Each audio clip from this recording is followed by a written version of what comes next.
both levels, the second level and the third level, is tough on the young guy. I don't want to get into like the business of tracking and comparing them to guys that have come through here, but usually what is the learning curve for freshman running backs coming in, going through their first home game?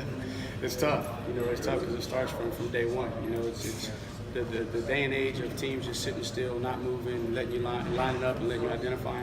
That doesn't happen. So you got to build an understanding of front recognition.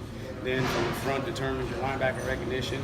Then onto your secondary recognition, and all of that stuff is changing constantly with the communication with the offensive line. So it usually takes those guys at least a good solid year to understand, because once we get into the schedule, each week you're going to have another different protection plan, because not everybody runs the same variations of fronts, coverages, and blitzes. And so each week something is changing on them. So it usually takes them about a year to get a good understanding, and then they still got to learn the run game too. So and what I love about our practice field is we're challenged so much. Whereas it may be a year and a half, 2 years on some other practice fields, but because we see everything, you're at least exposing those guys to the variation of what they're going to see throughout the course of the season. How has Travis progressed in that area? Travis is you're seeing that he's trying to use a lot more technique in his pass protection. His knowledge obviously is much improved. There's things that I'm starting to see. I can tell when I look at him. I see his head movement, so I can tell now that okay, it's making sense to him. As soon as his head's moving side to side, and it's in correlation to what the offensive line and the quarterback's telling him, that's when you know a back is starting to become comfortable. When a back's just sitting there and his eyes are straight ahead and his head's not moving, then he probably doesn't know what's going on. And that's where you see, like, especially with Adam, that's where he has the advantage. He's been here for 4 years, 5th year now, and you'll see him point and move side to side, asking the quarterback for things. And I'm starting to see a little bit of that, but it starts with the head and the recognition. And then he's always had to want to. He's always been physical enough, and now we just got to get to where he's not turning his head or using his shoulder, but trying to use his hands. Because again, nobody's just going to run down the middle of you. Guys are going to come down the middle sometimes. Sometimes they're going to attack half the man. They're going to do different things on you. So you got to be able to keep your face out of it at times. When you're blocking inside, you got to put your face in it. So he's got to be able to understand, the difference in when do I use my whole body and when do I, just use more technique on the perimeter.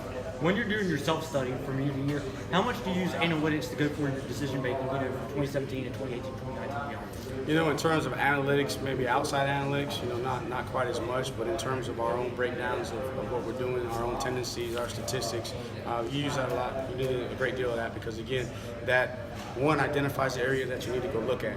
Obviously, that's the starting point, and then from there you can start to pick out, okay, these are the tendencies, these are the issues. So the analytics kind of sends you in the direction, and then once you're there, you can dive in and see, okay, what is the fundamentals? Was it a fundamental issue? Was it a schematic issue? Was it a coaching issue? Or heck, did the defense just have a better call, in that situation? So I think analytics get you starting, but you still got to go back and trust your instincts and do your evaluation of the actual football piece of it before you make a decision.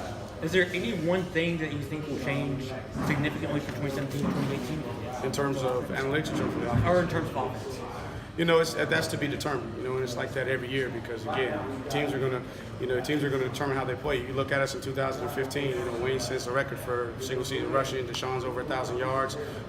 Because teams were gonna let us run the football, and the next thing you know, you come back the next year and they're gonna load the box up. They're not gonna let you run the football, right? So then now you got to throw the ball. So we'll see how teams are gonna play us, and then that's gonna develop the identity as we go through. But the core is gonna be the core, and that's where we're gonna start. And then each week we'll add the complementary things based off of what we see schematically from the defense, and then over the course of games, our identity will develop.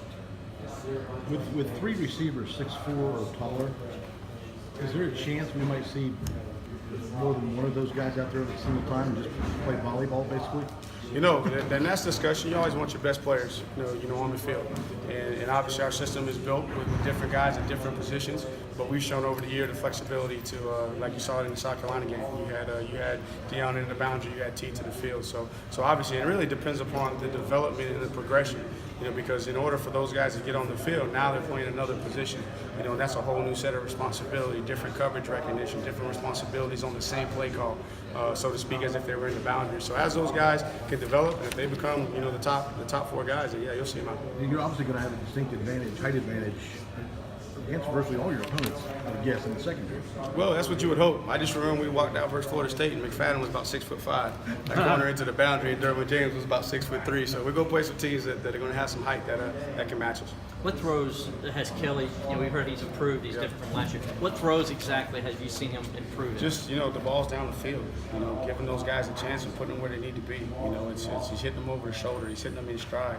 He's ripping balls. In the seams. I mean, the quick game's coming out on time and it's getting there. So just another year, another step forward. And those are the things that I'm seeing. Obviously, we know what he's capable of as a game manager.